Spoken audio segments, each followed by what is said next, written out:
amigos! Bem-vindos à 25ª edição do programa Espiritismo Agora, na sua série Mediunidade. Um programa feito para você que gosta de estudar e quer conhecer a nossa realidade espiritual. Estamos discorrendo de 3 programas para cá a respeito de princípios fundamentais da doutrina que estão conectados com o tema mediunidade, que também é um assunto fundamental do estudo espírita. Hoje vamos falar sobre fluidos e perispírito para completarmos esse assunto relacionado com a matéria no processo de transformação, fluidos e também de acordo com o que já falamos anteriormente. Vamos completar esse estudo, por isso é que fomos parcelando pouco a pouco as informações para chegar nesse ponto ideal de agora conversarmos a respeito da ligação entre o espírito, o perispírito e fluidos. Bem, vamos iniciar agora falando a respeito do significado do termo, que faz sentido, já que nós fizemos um pequeno ensaio nos 2 últimos programas. A palavra fluido não é uma criação de Allan Kardec, como nós vimos já anteriormente, porque o termo já existia antes do surgimento do Espiritismo. Allan Kardec não criou essa palavra, apenas pediu emprestado o termo da própria ciência a fim de fazer uma designação, visto que os espíritos não tiveram uma palavra especialíssima para designar o ponto inicial da matéria, então é por isso que eles usaram o termo fluido cósmico universal. E os espíritos usaram dessa palavra, então, para fazer uma indicação de que a matéria existe em todo o universo em estado de modificação. Tudo que nós vemos no universo está inundado de um tipo de matéria que o Espiritismo chama de fluidos. A ciência vem chamando, a física, por exemplo, vem chamando de energia, para designar, do ponto de vista universal, de energia cósmica. O Espiritismo chama essa energia da ciência como fluidos. Então, dizer que o universo todo está inundado desse tipo de matéria e que Deus, o Criador, criou o espírito e a matéria, conforme está lá no 2º capítulo do Livro dos Espíritos, que são espírito e matéria, os 2 elementos básicos do universo. Também para dizer que no universo existem somente esses 2 elementos, a matéria em processo sempre constante de modificação, de transformação, mas o espírito não se modifica, não se transforma como a matéria. O espírito, ele desenvolve um processo de evolução, que no espiritismo, evoluir significa aumentar cada vez mais o volume do conhecimento intelectual e conhecimento moral. E então, se no universo todo somente existem esses 2 elementos, dizer assim, do ponto de vista de preceito, o que não for o espírito sempre será matéria em processo de modificação, em um tipo de transformação. Tá bem?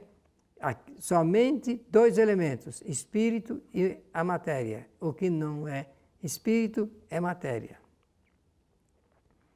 E que, segundo o discurso espírita, segundo a teoria espírita, o espírito evolui realizando novas experiências para adquirir novos conhecimentos. Isso pode ser constatado, isso é de fácil observação. As pessoas aprendem fazendo experiências. Faz experiências e a cada experiência retira um tipo de conhecimento para a sua evolução.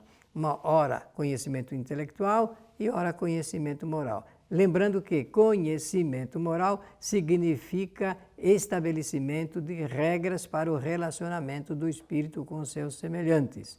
Moral. e conhecimento intelectual, de acordo com as experiências, ideias e reflexões que ele vai desenvolvendo em toda a sua trajetória evolutiva. A união do conhecimento intelectual e do conhecimento moral dá condições do espírito avançar na senda da sua evolução espiritual. E isso ele faz em duas situações, quando está encarnado e quando está desencarnado. Está encarnado, realiza, pratica, executa, concretiza aquilo que idealizou em teoria. E quando está desencarnado, só elabora as teorias das experiências que desejaria fazer, que deseja fazer e que faz de acordo com as suas possibilidades. Não podendo praticar, o espírito só teoriza e, assim mesmo, usa dos recursos, das ferramentas de trabalho que ele tem para a sua evolução. Quais são essas ferramentas? Inteligência, vontade e pensamento. Com isto, com essas ferramentas, ele consegue avançar no processo de evolução espiritual também. O espírito age sobre a matéria em seus mais variados estados.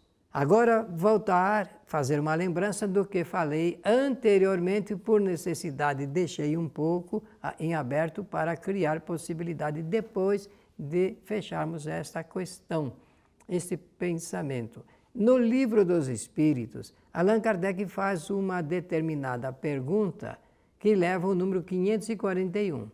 Essa pergunta teve uma resposta alongada por parte dos espíritos. E no final dessa resposta, os espíritos dizem a Allan Kardec de que o espírito, para chegar no ponto máximo da sua evolução, na perfeição relativa, ele teve que ter um começo. Esse começo é a sua agregação às partículas atômicas. É ali que o espírito começa a fazer o seu processo de evolução. Portanto, cada espírito, após a criação, após a sua criação, se agrega a menor parte da matéria que existe e começa ali a rede de evolução que ele faz para chegar no ponto máximo. Em qualquer estado ou em qualquer situação, o espírito sempre necessita de um elemento de intermediação entre ele e a matéria.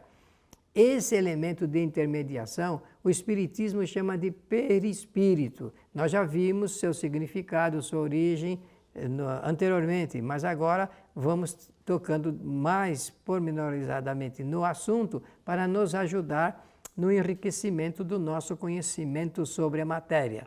O perispírito, ele é composto de um tipo de matéria ainda desconhecida pela ciência. A ciência do mundo material não tem recursos, não tem instrumentos para poder fazer as investigações a respeito do perispírito. Dizendo isto, já quero dizer que é somente ideias um tanto quanto fantasiosas de muita gente que anda dizendo que já existe uma máquina, um equipamento para identificar, para fotografar o perispírito. Não existe ainda. A nossa ciência não tem ainda equipamento para atingir esse grau de sofisticação tamanha. Mas existem, obviamente, já prenúncios a respeito, ensaios muito importantes a respeito desse assunto ou dessa matéria. Cada espírito possui o seu próprio perispírito. Repetindo, cada espírito no universo todo, cada espírito possui o seu próprio perispírito. Não precisa pedir emprestado perispírito de nenhum outro espírito, porque ele é que atrai as partículas do ambiente fluídico do mundo que vai encarnar ou que está encarnado e conforma, de acordo com a sua condição moral, os elementos para a formação do seu perispírito. Dizendo isso, queremos dizer que cada perispírito, então, é resultado moral de agregação do espírito em relação à matéria, agora, portanto, em estado fluídico, que compõe o mundo em que habita. Agora um detalhe, a composição do perispírito, portanto, é feita pelo processo de atração magnética. O espírito não precisa pensar no assunto, porque isso faz parte dessa engenharia fantástica de Deus que dá condições para que o espírito possa atrair magneticamente os átomos, né, necessários para a composição do seu perispírito.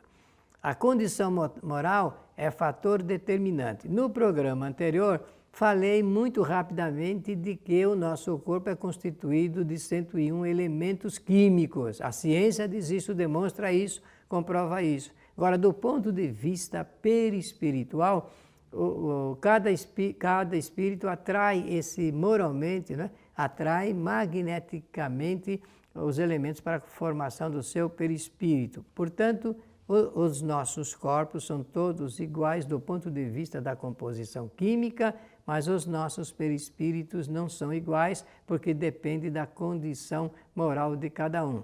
Os espíritos menos adiantados, mais inferiores, atraem partículas mais pesadas do ponto de vista fluídico do ambiente. O perispírito é mais denso. Agora, os espíritos que são superiores atraem partículas mais puras, digamos assim, mais rarefeitas dos fluidos ambientais. Vamos lembrar, por exemplo, apenas a título de exemplo, que Jesus, dada a sua condição espiritual, ele atraía as partículas mais puras dos fluidos ambientais no nosso planeta. Dá para entender? Isso é muito importante para nós do ponto de vista do conhecimento da doutrina espírita. Falamos anteriormente, mas vamos repetir hoje para não deixar nenhuma sombra de dúvida. O perispírito não possui órgãos como o corpo físico. Nós precisamos da composição orgânica na matéria em que usamos, porque nós estamos em estado de encarnado. Quando entramos num estado de erraticidade, portanto desencarnado, nós não necessitamos dos órgãos para respirar, para nos alimentar e assim por diante, para falar. Não existe aparelho fonador do espírito, no perispírito. Não precisa disto, porque um espírito se comunica com o outro através do pensamento. É esta linguagem que nós usamos quando nós desencarnarmos. E também que não fazendo esforço, não tendo esforço algum, o espírito ele não se cansa. Isto é, ele não transfere para o seu perispírito nenhum processo de cansaço. Agora, quando aqui no corpo é diferente. O esforço que nós fazemos, se nós chegamos no limite do nosso esforço, passamos a oferecer ao nosso corpo físico o sentimento e a sensação de cansaço físico.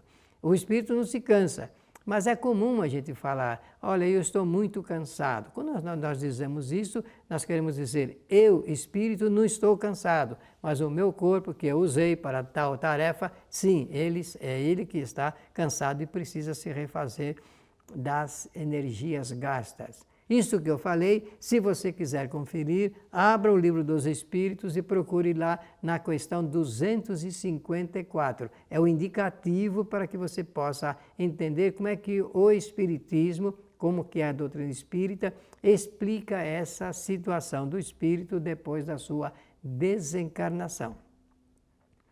O perispírito não é a sede de memória do espírito. Lembra-se que nós já falamos isso na reunião anterior, no nosso programa anterior? Melhor dizendo, é para reforçar a ideia de que a memória é do espírito, a lembrança é do espírito. E Allan Kardec, em um artigo que escreveu e que está publicado na Revista Espírita, ele vai usar a seguinte expressão: cada espírito lembra do que quer realmente lembrar-se. Porque é por necessidade e, obviamente, de acordo com aquilo que ele mais criou de facilidade para registrar na sua lembrança os acontecimentos. Ou, melhor dizendo, que nem a ciência, a entrada da informação ou da imagem. Existe a entrada, o processamento e a saída da informação ou da imagem.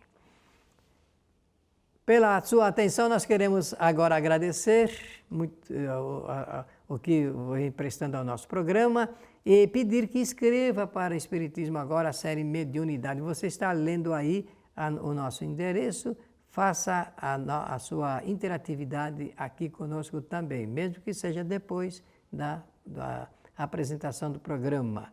Apresente suas perguntas, suas dúvidas e as suas observações. Muito obrigado e até o nosso próximo programa.